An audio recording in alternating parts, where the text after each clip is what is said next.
After the fall of the short-lived Qin dynasty, China stood divided, exhausted by tyranny, desperate for stability.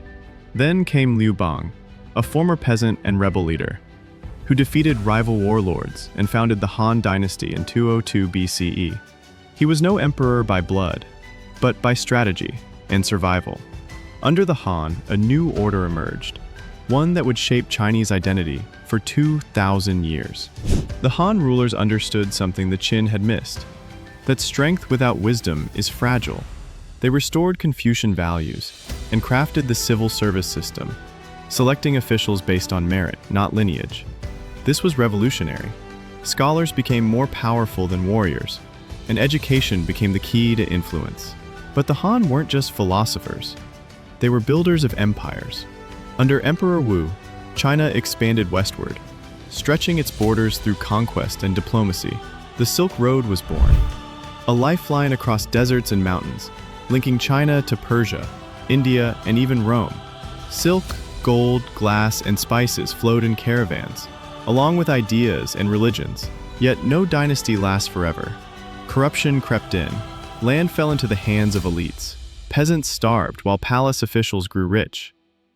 In 184 CE, the Yellow Turban Rebellion erupted, a massive peasant uprising that shook the empire's foundations. The court weakened, generals took power, and by 220 CE, the Han collapsed. What followed was chaos, the infamous Three Kingdoms period.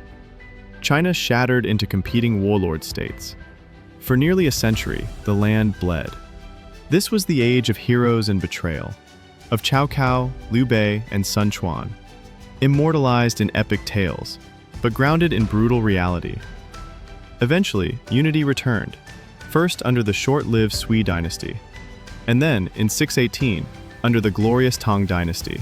If the Han defined China, the Tang elevated it. This was a golden age of culture, science, and expansion.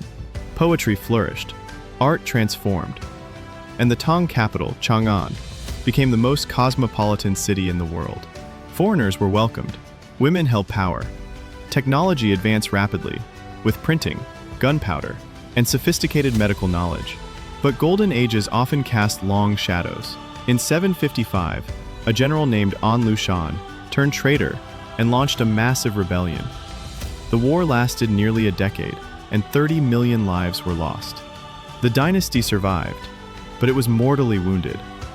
By 907 CE, the Tang were gone. China once more slipped into fragmentation. From philosophy to empire, from silk to war, the Han and Tang forged the soul of China. But the Golden Age was gone.